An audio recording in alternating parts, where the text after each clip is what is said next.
In the highlands of Ethiopia stands a walled city unlike any other in Africa, a place of castles, palaces, and emperors. Inspired by both African tradition and foreign influences, Fasil Ghebbi was the seat of Ethiopian power for centuries. This is Africa's Camelot, the royal fortress of Gondar. Imagine a kingdom without a capital. For centuries, this was the reality for the Ethiopian Empire. Emperors ruled from sprawling, mobile camps, constantly on the move with their armies, courts, and households. It was a nomadic empire, a government that followed the seasons and the shifting tides of politics and warfare. But in the 17th century, one emperor decided to change everything. His name was Fasilides. He chose a strategic location in the highlands, a place of fertile soil and temperate climate, and declared it his permanent home. He founded the city of Gondar, and at its heart, he began building a magnificent fortress palace. This wasn't just a construction project, it was a revolution. By creating a fixed capital, Emperor Fasilides anchored his empire. Gondar became the stable center of gravity for politics, culture, and architecture. The era of the wandering court was over. The Gondarine period had begun. This decision to build Fasil Ghebbi, the Royal Enclosure, transformed the very nature of Ethiopian power, ushering in a golden age of stability and artistic achievement that would last for over 200 years. The stones laid by Fasilides were more than just a foundation for a castle. They were the foundation of a new chapter in Ethiopian history. Walking through Fasil Ghebbi today feels like stepping into a storybook, a fusion of worlds etched in stone. The architecture is unlike anything else on the continent. At first glance, you see the unmistakable silhouette of European-style castles, with their crenellated battlements and imposing stone towers. This is the influence of the Portuguese, who brought their military engineering knowledge to Ethiopia. But look closer, and you'll see something deeper, something uniquely Ethiopian. The building techniques, the way the stones are laid, and the underlying design principles are rooted in ancient local traditions, particularly those of the Aksumite Empire. Then you notice the decorative details. Arched windows and ornate wooden balconies hint at Indian and Arab influences, a testament to Gondar's position as a crossroads of trade and culture. This blend is what makes Fasil Ghebbi so captivating.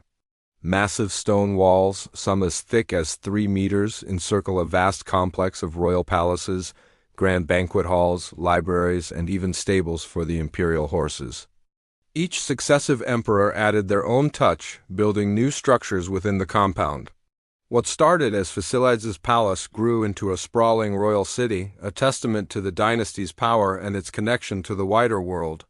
It's a place where different cultures met and merged, creating a stunning architectural hybrid that remains a symbol of Ethiopia's rich, cosmopolitan history. These magnificent walls were not just for defense. They were the stage for the grand theater of imperial life. Within Fasil Ghebbi, the emperors of the Gondarine dynasty governed their vast empire. This was the nerve center of the state, where decrees were issued, ambassadors were received, and the fate of the nation was decided. Imagine the great halls filled with courtiers, diplomats, and regional governors, all gathered to petition or advise the emperor, who sat on a gilded throne. Life here was dictated by elaborate court rituals and ceremony. Grand banquets were held in halls built specifically for feasting, showcasing the empire's wealth and the emperor's generosity. But power in Ethiopia has always been intertwined with faith. Fasil Ghebbi was not just a political capital but also the spiritual heart of Ethiopian Orthodox Christianity. The enclosure itself contains several churches, and just a short distance away lies one of the most famous churches in all of Ethiopia, Debre Birhan Selassie. Its iconic ceiling, covered with the faces of 135 cherubs, looks down upon worshippers just as it did during Gondar's Golden Age. The emperors were seen as divinely appointed rulers, and religious festivals were celebrated with immense pomp and circumstance, linking the crown directly to the church. In Gondar, earthly power and divine authority were two sides of the same imperial coin. Like all great empires, Gondar's Golden Age could not last forever. After a century of unparalleled stability and prosperity, the seeds of decline began to sprout. The very power that had been centralized within Fasil Ghebbi started to fragment. Internal conflicts erupted as regional lords grew more powerful and challenged the authority of the emperor.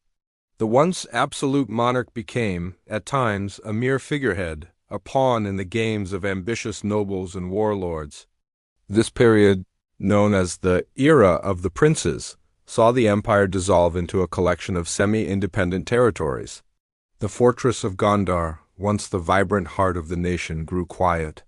Emperors were confined to their palaces, their power barely extending beyond the castle walls. Foreign threats also mounted, further weakening the state. The city became increasingly isolated from the rest of the world and even from other parts of Ethiopia. The grand ceremonies ceased, the halls fell silent, and the once mighty fortress began to fall into disrepair. Yet, through all the intrigue, decline, and isolation, the stone walls endured. They stood as silent witnesses to the fading glory of an empire, a stoic reminder of the power and unity that had once been forged within them. The trials of Fasil Ghebbi were far from over. The fortress that had symbolized Ethiopian strength would soon bear the scars of war and neglect. In the late 19th century, Mahdist invaders from Sudan swept into the region, sacking Gondar and setting fire to many of its beautiful churches. Though the main castle complex was largely spared, the attack was a devastating blow. Later, during the 20th century, the turmoil continued. Regional conflicts and civil strife took their toll on the ancient structures. Then came the Italian occupation in the 1930s. While the Italians recognized the historical importance of Gondar, the fortress suffered damage during the fighting that led to Ethiopia's liberation. A British Royal Air Force bomb intended for the Italian headquarters struck a corner of Fasilides' castle, a painful wound on this historic landmark. For a time, it seemed as if Africa's Camelot might crumble into ruin, but the spirit of Ethiopia is resilient. In the decades that followed, a concerted effort began to save this precious heritage. Restoration projects were launched, painstakingly repairing the damage and preserving the unique architecture for future generations. This dedication culminated in 1979, when UNESCO officially recognized Fasil Ghebbi's universal value, declaring it a World Heritage Site. This act ensured that the fortress, having survived centuries of conflict, would be protected and cherished as a treasure for all humanity. Today, Fasil Ghebbi stands proud and majestic, a powerful symbol of Ethiopian sovereignty and a living museum of its imperial past. As you pass through the main gate, you leave the bustling modern city of Gondar behind and enter a world of emperors and legends. Visitors can freely wander through the centuries-old palaces, climbing the stone staircases to the top of Fasilides' castle for a panoramic view of the entire compound and the city beyond. You can walk through the vast banquet halls and imagine the feasts of the past. You can explore the library, the sauna, and the archive building, each structure telling a different part of the story of daily life in the royal court. The air is thick with history.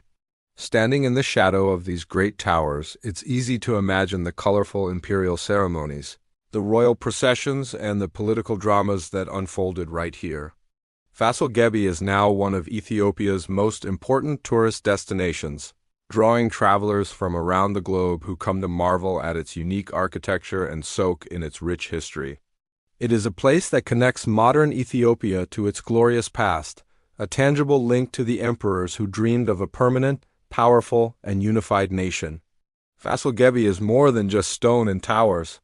It is the heart of Ethiopian identity, a place where Africa shaped its own imperial destiny, blending worlds while remaining unmistakably Ethiopian.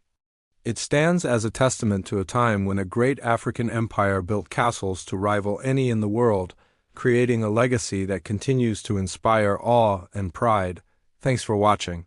If you enjoyed this journey into Ethiopia's past, don't forget to like, share, and subscribe for more stories from our incredible world.